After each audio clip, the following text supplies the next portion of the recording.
Divoxradio.com.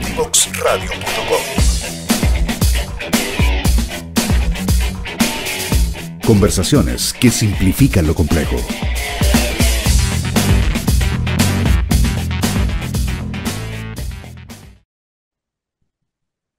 Hola a todos, nos vemos nuevamente. Aquí estamos con el doctor Fernando Manríquez, que es médico psiquiatra formado en lo que es el abordaje de diálogos abiertos y terapeuta familiar. ¿Cómo está, doctor Manríquez? Muy bien, Andrés. Mucho gusto y muchas gracias por la invitación. No, gracias a usted por venir y acompañarnos el día de hoy. Bueno, para partir comenzando un poco, como les comentaba, estaba nuestro tema va a ser innovación en los abordajes en salud mental. Por esto que me gustaría preguntarle, doctor, ¿qué es lo que se está haciendo actualmente en los abordajes en la salud pública chilena o en general? ¿Cuáles serían como las críticas en relación a esto y las propuestas? Porque si bien usted, como hemos podido conversar previamente, nos viene como a mostrar un modelo innovador en lo que es salud mental y el abordaje. Ajá. Eh, Tú me vas ayudando si es que me paso un poco con los tiempos, pero porque es una pregunta grande, qué es lo que se está haciendo y cuáles son las críticas que se pueden hacer al modelo de abordaje actual en salud mental. Yo he trabajado en la red pública en mis años de práctica como médico general y después y también como psiquiatra. Así que tengo un poquito de experiencia en, en la observación de cuáles son las prácticas habituales. Yo diría que hay una cierta variopinto, o sea, hay, digamos, diversas prácticas que se llevan adelante porque la red en salud mental es una red que no es demasiado homogénea en términos de los principios. eh, que se toman como elementos fundadores o elementos centrales del trabajo en salud mental. ¿Y eso por qué lo digo? Porque todavía coexiste una red que tiene un espíritu asilar, es decir, manicomial, mientras que eso coexiste con una red con un espíritu más comunitario, que son dos grandes modelos que tienen poco en común. El modelo comunitario surge de manera de ir transitando de un modelo asilar, que es considerado un modelo que no es particularmente respetuoso con las necesidades de las personas y que ha sido históricamente no respetuoso con los derechos humanos, hacia un modelo muchísimo más respetuoso y más participativo. Cuando digo modelo asilar, me estoy refiriendo a algo más que lo que ocurre en la práctica de los hospitales psiquiátricos, ¿ya? Eh, Como muchos de ustedes pueden saber, todavía existen funcionando 4 hospitales psiquiátricos en nuestro país, eh, y desde ya hace muchísimos años que en Europa principalmente y en Estados Unidos, después de la Segunda Guerra Mundial, surgen iniciativas de ir transformando los hospitales psiquiátricos a espacios con espíritus más comunitarios, eh, bajo la idea central de que los problemas que acontecen a las personas en términos de su sufrimiento psíquico o de su salud mental se abordan de una mejor manera si consideramos que estos problemas surgen a propósito de problemáticas sociales y surgen colectivamente también. Es decir, avanzar hacia un abordaje menos individualizado de los problemas en salud mental. ¿Cuál ha sido el abordaje histórico de la psiquiatría? Es considerar que la locura está al interior de los individuos, que la depresión está al interior de los individuos, que la ansiedad, y por tanto transformar todos esos elementos que surgen más bien en nuestros encuentros colectivos y también a propósito de la manera que tenemos de organizarnos sociopolíticamente y socioeconómicamente, transformarlos en elementos discretos, categoriales, eh, por ejemplo, a través de los manuales diagnósticos, ¿cierto? Del DSM 1, 2, 3, 4 y 5, eh, de alguna manera quitándole el carácter político, quitándole el carácter político del malestar psíquico, ¿ya? Yo no sé si se logra más o menos ir como entendiendo estas ideas. Entonces, cuando me refería al modelo oscilar, estamos hablando de un modelo que, si bien es el modelo imperante naturalmente en gran parte de los hospitales psiquiátricos, es un modelo que permea a gran parte de los dispositivos que están en la red pública, ¿ya? Y eso tiene que ver en gran medida con la medicina.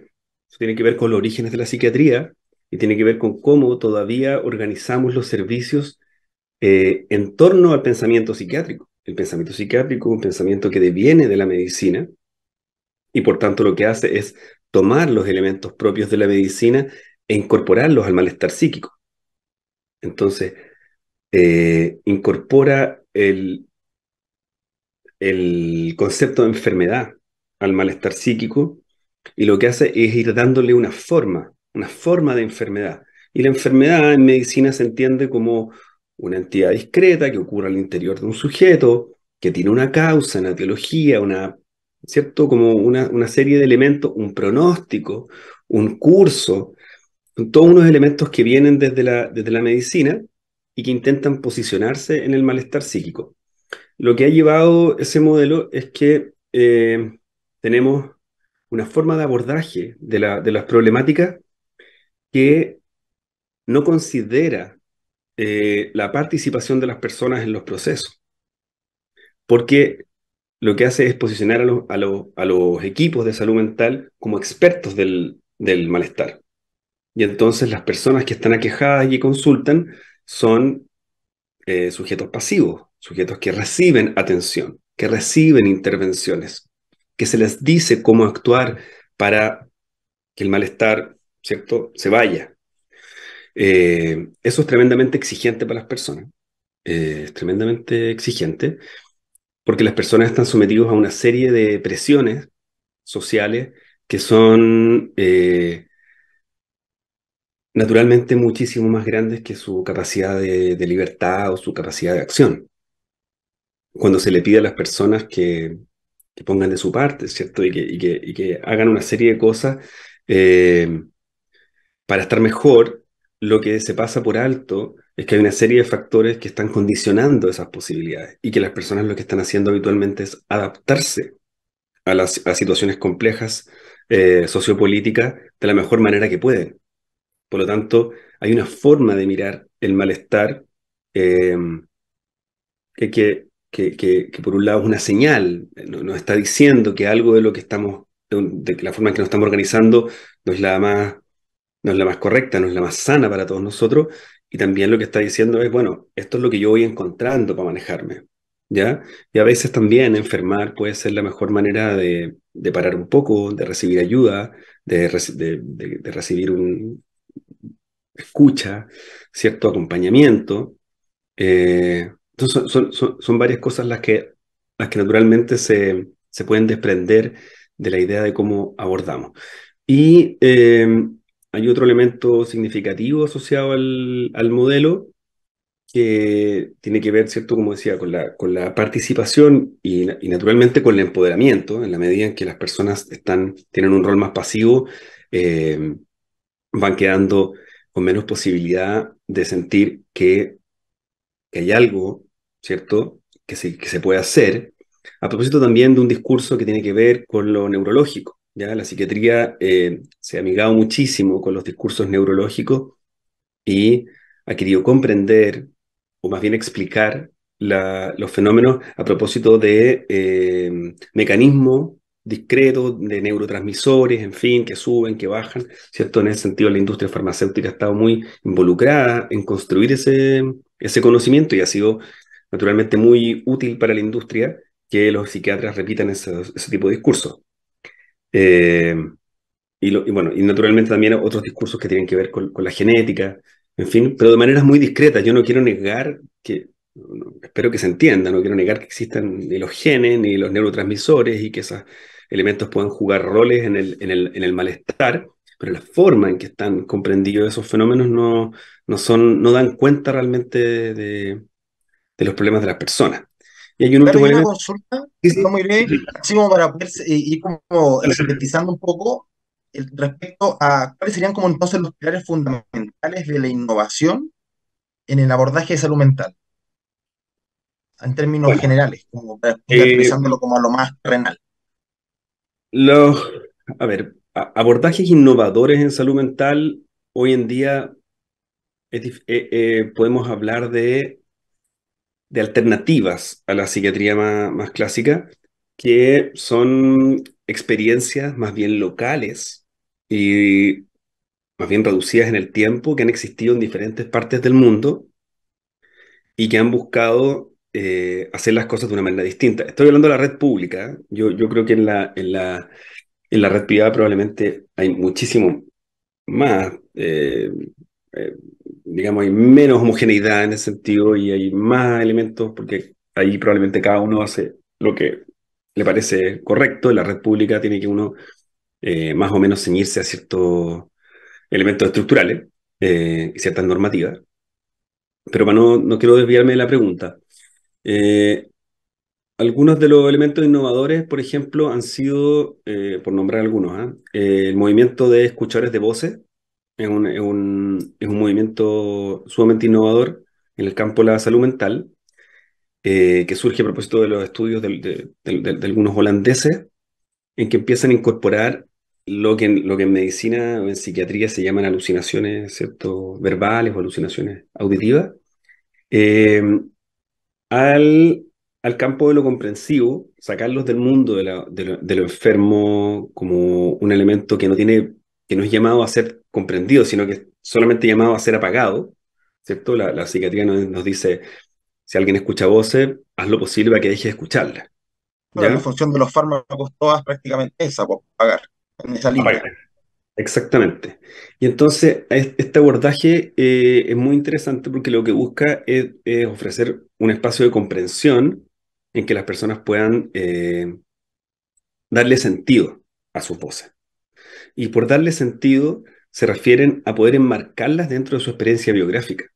Cuando, cuando no se, Cuando no se permite que las personas podamos comprender lo que nos pasa a propósito de nuestras biografías, y cuando digo nuestras biografías no me refiero exclusivamente a lo que nos pasó en la infancia o a nuestras relaciones familiares inmediatas, sino que nuestra biografía también está marcada por muchos elementos nuevamente políticos, ¿cierto? Las personas que han vivido, que vivieron la dictadura en carne propia, las personas que han vivido la guerra en carne propia, las personas que han vivido desestabilizaciones sociopolíticas en carne propia, o las personas que han sido víctimas del capitalismo en carne propia. O sea, hay muchos elementos que son parte de la biografía de las personas, pero a veces se entiende que es como solamente elementos muy familiares, que son sumamente importantes, dentro de los que además está el trauma, en fin. Entonces hay una serie de elementos vitales que pueden ponerse sobre la mesa para ayudar a que las personas puedan dar sentido a las voces, y ahí se han creado grupos de escuchadores de voces que son súper interesantes, que muchas veces adquieren un rol más autónomo con el tiempo,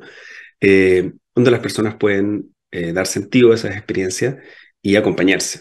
Y, ¿por qué no?, darse también algunos consejos de cómo llevar adelante esto, pero desde una mirada no patologizadora, de una mirada que no tiene que ver con la enfermedad. Y eso es muy interesante. Eh, hay otros, Hay otras experiencias súper interesantes que se llaman las casas Soteria, eh, que en este momento voy a acordar dónde fue la primera, porque la segunda fue en Suiza. Creo que la primera fue en Inglaterra, pero no estoy seguro. Luego se ha replicado este modelo en otros lados. Y son casas de acogida para personas con crisis psicótica, que no son hospitales. Son casas donde trabajan habitualmente eh, personas, ¿cuál es la palabra? Que no son remuneradas, ¿cuál es? Sin fines de lucro. Voluntarias. Son personas Ah, ya. voluntarias. eh, que funcionan por fases en diferentes momentos de la crisis, pero lo que buscan es que el proceso de crisis sea vivido en su totalidad en compañía de otros, sin que signifique un encierro en un espacio súper cómodo. Habitualmente también hay espacio que es como una especie de jardín que está atrás, eh, sin que esto sea vivido como un encierro, pero sí con mucha conversa, como echar a andar muchísimo el diálogo desde el principio.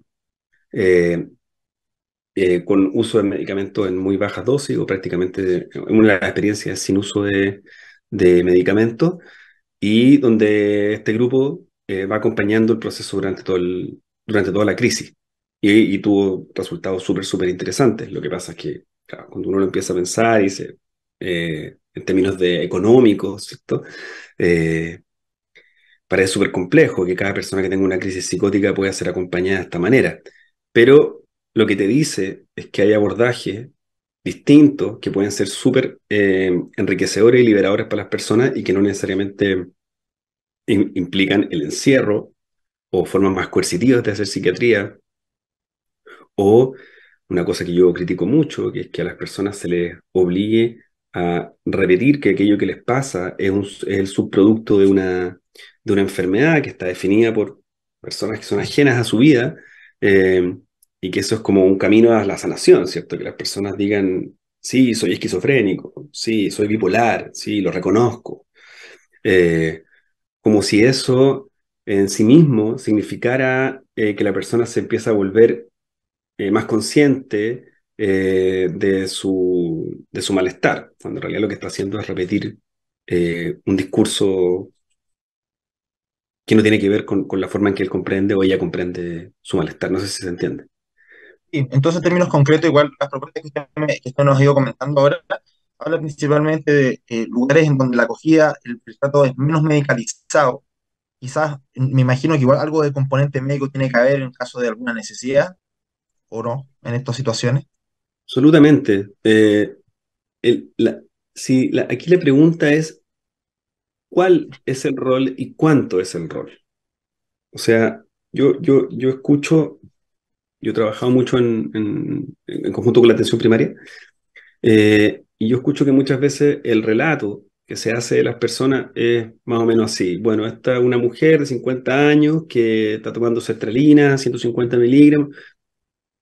Entonces, sí, parte la descripción de la persona y después del nombre y la edad viene el medicamento, por ejemplo. O sea, la manera en que tenemos de poner el conocimiento médico es una manera que es muy preponderante, muy preponderante. El, el- los servicios los siguen, la voz de los psiquiatras sigue siendo sumamente importante. Entonces, no es eliminar la medicina de estos procesos, pero es posicionarla en su debido lugar y al servicio de las personas, desde una mirada menos paternalista, que deje más espacio a la libertad y que deje mucho más espacio a otros protagonistas o a otros que pueden ser idealmente protagonistas de la propia comunidad, ¿cierto? Y de la propia red familiar de las personas, y ahí les puedo contar un poco sobre diálogo abierto, pero también otros miembros del equipo cuyas voces han sido también un poco calladas por el discurso más psiquiátrico. No sé si se entiende. Sí, entiendo. O sea, prácticamente es complementar desde una perspectiva más comunitaria, más sociable y más democrática también, porque aquí involucra lo que es la participación ciudadana, en donde las personas también se hagan cargo de cómo quieren manejarse. Y ahí hay el choque importante que hay con la medicina, que, bueno, por un lado el modelo biomédico, donde aquí, con lo que usted menciona, estamos hablando ya de un concepto un poco más integral de lo que es la persona, no solamente biomédico. Y por otro lado también el choque que hay entre la medicina paternalista, donde el médico es el que decide todo, que yo creo Mm. que todavía se ve mucho en Chile, pero con el tiempo esto ha ido cambiando, las escuelas de medicina se han ido actualizando, por ejemplo, nosotros, nuestra escuela también ha ido innovando, ya es todo conversado, todo se discute en conjunto. Creo que eso es el mensaje igual que no solamente se aplica en lo que es psiquiatría, sino en general, pero creo que es muy importante poder potenciarlo, sobre todo cuando hay comunidades que lamentablemente se han visto discriminadas o se ven totalmente como alejadas por un estigma de la sociedad, cuando en realidad sí pueden ser partícipes de esta y volverse a involucrar y volverse a ser parte de la vida que tenemos todos. Absolutamente. Tú tocas el tema de la inclusión y de la exclusión, y es probablemente uno de los elementos más dramáticos, porque eh, la, el curso que tienen gran parte de los llamados trastornos mentales severos tiene que ver mucho más con la forma en la que nos relacionamos con las personas que con una condición interna que se echa a andar, con la locura o con la tristeza o la depresión. Entonces, naturalmente que meter a las personas en hospitales psiquiátricos por largo tiempo que privarlos de la posibilidad de que estén cerca de sus casas, de su familia, naturalmente eso contribuye a la perpetuación, a la cronificación y a la exclusión. Doctor, nos vamos a una breve pausa comerciales y continuamos conversando. Excelente. Conéctate con personas que saben. En divoxradio.com.